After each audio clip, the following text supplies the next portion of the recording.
Hi, I'm Lora Daly, and I play Shandri, the half-elf fighter.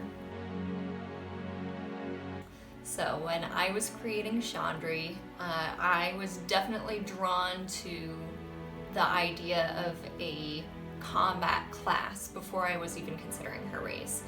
So I knew when I conceptualized Shandri and her backstory that I really wanted a character who would dual wield rapiers.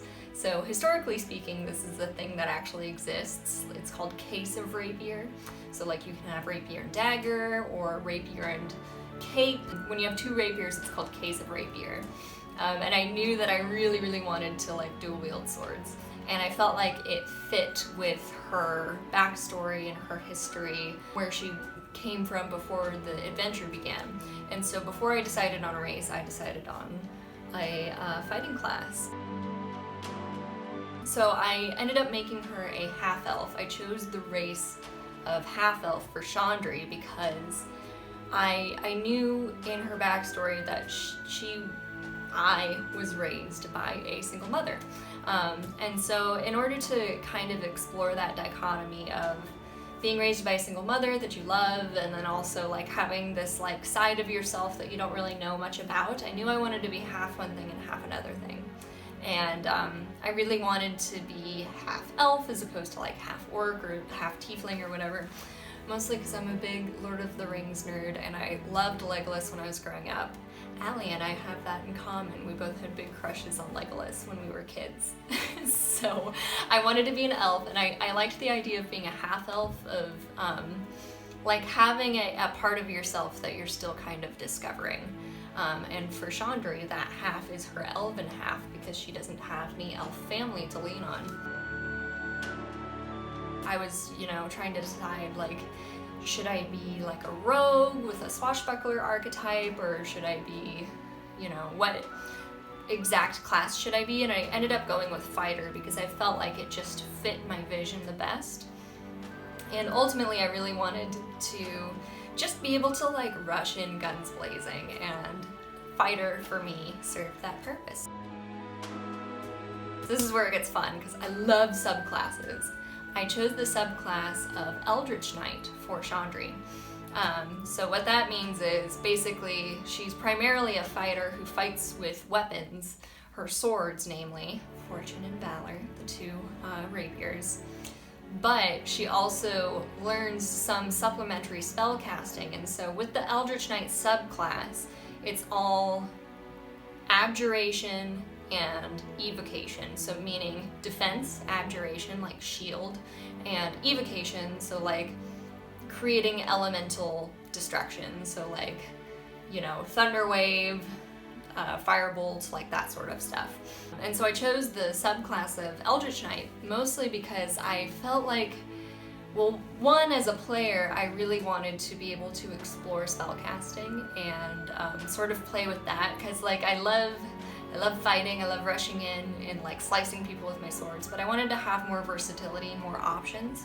So for me as a player, I was drawn to that, but also it made sense from a narrative perspective for Shandri, because like I said, she's half elf and never knew her father.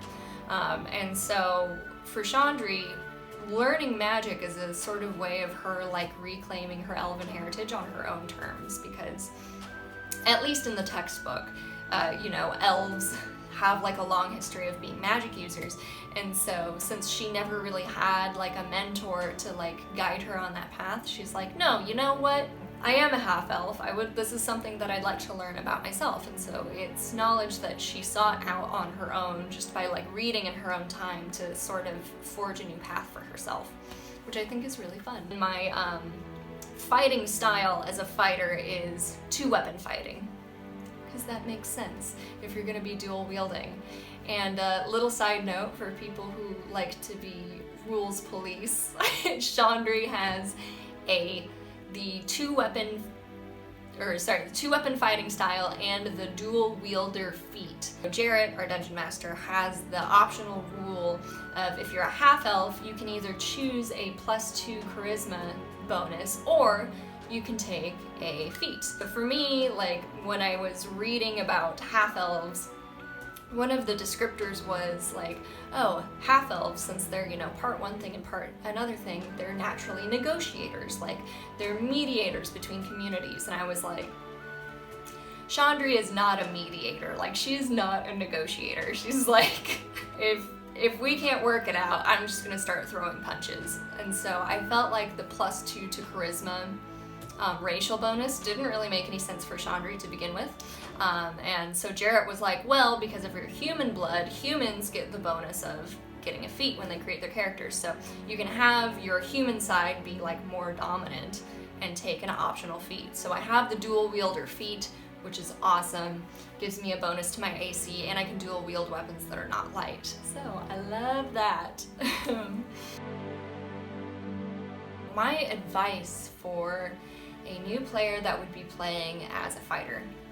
So basically, if you are new to D&D and you want to play a fighter, just know that like you are a frontline character in your party.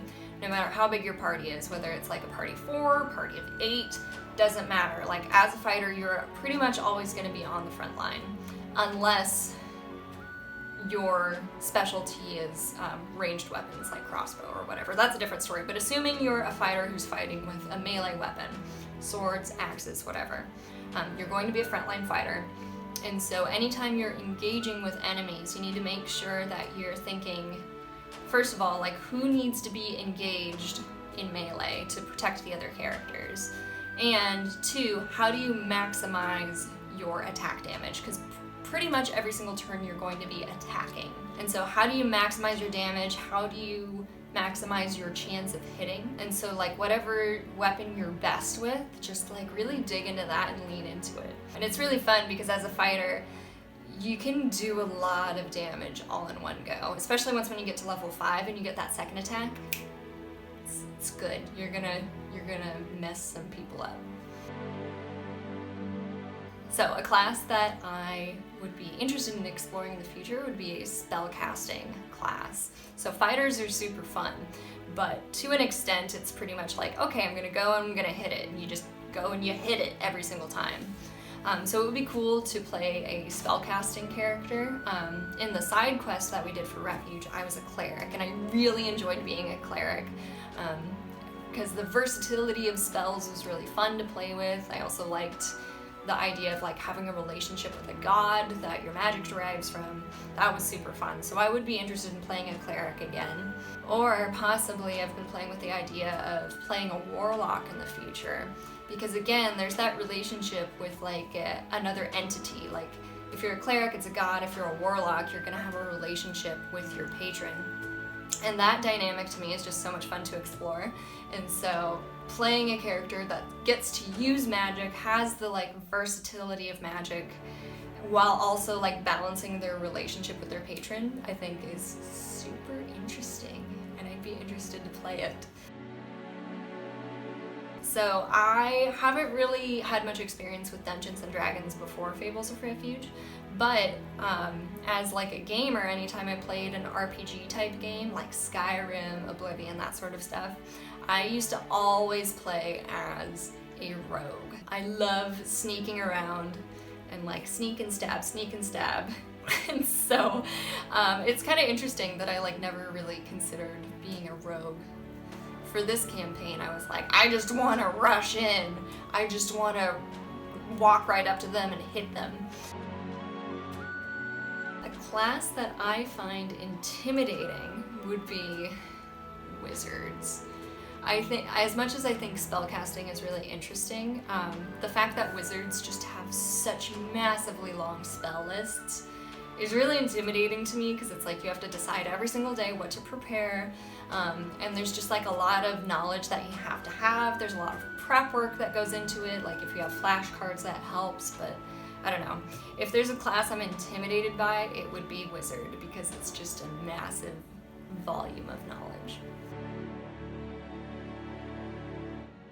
If you end up playing a fighter in your home game, I hope you wreck your enemies and have a fantastic time.